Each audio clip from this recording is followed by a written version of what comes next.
ನಮಸ್ಕಾರ. ಇವತ್ತು ಚಿತ್ತಾಪುರ ಮುಖಂಡ BJPಯ ಒಂದು ಮುಖಂಡರಾಗಿರೋ ಮಣಿಕಂಠ ರಾಠೋಡ್ ಅವರು ಒಂದು ಮಾನಸಿಕ ಅಸ್ವಸ್ಥರಾಗಿದ್ದಾರೆ. ಅದೇ ಥರ ಮಾತಾಡ್ತಾ ಇದ್ದಾರೆ. ಅವರಿಗೇನೋ ಒಂದು ಮಾನಸಿಕ ರೋಗ ಹರಡಿದೆ. ಯಾಕಂದ್ರೆ ಒಂದು ರಾಜಕೀಯ ಗಂಧ ಗಾಳಿ, ರಾಜಕೀಯ ಒಂದು ಪ್ರಜ್ಞಾನ ಇರಲಾರ್ದೆ ಪ್ರಿಯಾಂಕಾ ಖರ್ಗೆ ಅವ್ರ ಬಗ್ಗೆ ಏನಪ್ಪ ಅಂದ್ರೆ ಒಂದು ಅವಾಚ್ಯ ಶಬ್ದಗಳಿಂದ ಒಂದು ಅಸಂವಿಧಾನಿಕ ಪದಗಳನ್ನು ಬಳಕೆ ಮಾಡಿ ಏನು ಅವರು ಆರೋಪ ಇದು ಮಾಡ್ತಾ ಇದ್ದಾರಲ್ಲ, ಅದು ಖಂಡನೀಯ ಅದ. ಯಾಕಂದ್ರೆ ರಾಜಕೀಯದಲ್ಲಿ ಆರೋಪ ಪ್ರತ್ಯಾರೋಪ ಇದು ಸಾಮಾನ್ಯವಾಗಿರುತ್ತೆ. ಅದರ ರಾಜಕೀಯದಲ್ಲಿ ಏನಪ್ಪ ಅಂದ್ರೆ ಹೆಲ್ದಿ ಕಾಂಪಿಟೇಷನ್ ಇರಬೇಕು.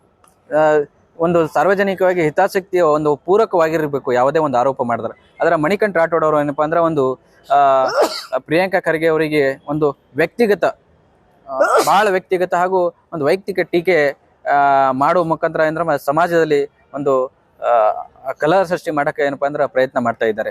ಅದಕ್ಕೆ ಅವ್ರಿಗೆ ನಾ ಹೇಳಕ್ ಇಷ್ಟಪಡ್ತೀನಿ, ಮತ್ತು BJPಯ ಜಿಲ್ಲಾ ಮುಖಂಡರಿಗೆ ಹೇಳಕ್ ಇಷ್ಟಪಡ್ತೀನಿ, ಒಂದು ಸಚಿವರ ಬಗ್ಗೆ ಈ ತರ ಒಂದು ಅಸಂವಿಧಾನಿಕ ಪದಗಳನ್ನು ಬಳಕೆ ಮಾಡಿದ್ರು ಕೂಡ ಅವರಿಗೆ ಪ್ರತಿಕ್ರಿಯೆ ನೀಡಿಲ್ಲ. ಅದಕ್ಕೆ ನಾ BJP ಮುಖಂಡರು ಕೇಳಕ್ ಇಷ್ಟಪಡ್ತೀನಿ, ನೀವು ಸಚಿವರ ಬಗ್ಗೆ ಈ ತರ ಒಂದು ಬಹಳ ಕೀಳುಮಟ್ಟದ ಒಂದು ಶಬ್ದ ಬಳಕೆ ಮಾಡಿದ್ರ ಅದು ನಮಗೆ ಶೋಭೆ ತರ ಅಂತ ಅಲ್ಲ. ಯಾಕಂದ್ರೆ ನೀವು ಹೇಳ್ಕೊತೀರಿ ನಮ್ಮ ಶಿಸ್ತಿನ ಪಕ್ಷದ ಅಂತ, ಇದೇ ಶಿಸ್ತಿನ ಪಕ್ಷ ಅದ ನಮ್ಮ BJPದವ್ರಿಗೆ. ಯಾಕಂದ್ರೆ ನಿಮ್ಮಲ್ಲಿ ತತ್ವ ಸಿದ್ಧಾಂತಗಳ ಬಗ್ಗೆ ಭಾಳ ಮಾತಾಡ್ತೀರಿ, ಮತ್ತು ರಾಮ ರಾಜ್ಯದ ಬಗ್ಗೆ ಮಾತಾಡ್ತೀರಿ. ಅಂದ್ರೆ ಇದೇ ಕಲಿಸಿರಿ ನೀವು ಮುಖಂಡರುಗಳಿಗೆ, ಸಚಿವರ ಬಗ್ಗೆ ಈ ತರ ಮಾತಾಡಬೇಕು, ಯಾವ ಪದಗಳನ್ನು ಬಳಸ್ಬೇಕಂತ. ಅದಕ್ಕೆ ನೀವೇನು ಅಂತ ಒಂದು ಹುಚ್ಚ ಒಂದು ಮೆಂಟಲ, ಅವ ಸಚಿವರಿಗೆ ಮೆಂಟಲ್ ಅಂತನ, ಅವನಂತ ಹುಚ್ಚು ನನ್ನ ಅನ್ಸಮಟ್ಟಿ ಈ ಜಿಲ್ಲಾದಾಗ ಯಾವ ಮುಖಂಡ್ರೇ ಇಲ್ಲ. ಅಂತ ಹುಚ್ಚರಿಗೆ ಯಾವರೇ ಒಂದು ಮೆಂಟಲ್ ಹಾಸ್ಪಿಟಲ್ ಕರ್ಕೊಂಡು ಹೋಗಿ ಅವ್ರಿಗೆ ಏನಪ್ಪ ಅಂದ್ರೆ ಒಂದು ಚಿಕಿತ್ಸೆ ಕೊಡ್ಸಿರಿ.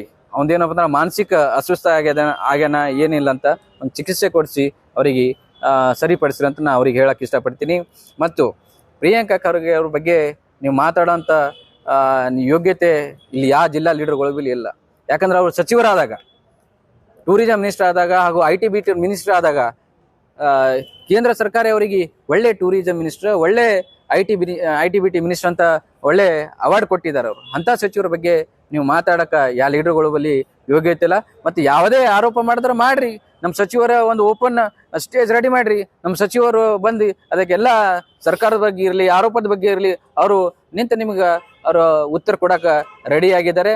ಅದಕ್ಕೆ ನೀವು ಯಾವಾಗ ಹೇಳ್ತೀರಿ ಹೇಳ್ರಿ, ನಮ್ಮ ಸಚಿವರು ನಾವೇ ಕರ್ಕೊಂಡು ಬರ್ತೀವಿ ನಿಮ್ಗೆ ಉತ್ತರ ಕೊಡಕ. ಅದಕ್ಕೆ ಇಂಥ ಟೀಕೆ ಟಿಪ್ಪಣಿಗಳು ಮಾಡಕ್ಕಿದ್ಬೇಡ್ರಿ. ಯಾಕಂದ್ರೆ ಇದು ಐತಂದ್ರೆ ನಾಳಿನ ದಿನ ಎಲ್ಲ ಕಾರ್ಯಕರ್ತರೇ ಅವರಿಗೆ ಒಂದು ಬುದ್ಧಿ ಕಲ್ಸಂತ ಪಾಳಿ ಬಂದ್ಬಿಡ್ತದೆ. ಅದಕ್ಕೆ ಇಷ್ಟೇ ಮಾತಾಡಕ ಇಷ್ಟಪಡ್ತೀನಿ. ಇಲ್ಲ ಎಲ್ಲ ಏಕವಚನದಲ್ಲಿ ಟೀಕೆ ಟಿಪ್ಪಣಿ ಮಾಡ್ತಾ ಇದ್ದಾರೆ ಅವರು ಸಚಿವರ ಬಗ್ಗೆ. ಅದಕ್ಕೆ ಅಂತ ಏಕವಚನದಲ್ಲಿ ಅಸಂವಿಧಾನಕ್ಕೆ ಪದಗಳನ್ನು ಬಳಸಿದಕ್ಕೆ ನಾವು ಅವ್ರಿಗೆ ಖಂಡಿಸ್ತೀವಿ. ಅರವಿಂದ್ ಚವ್ಹಾಣ್.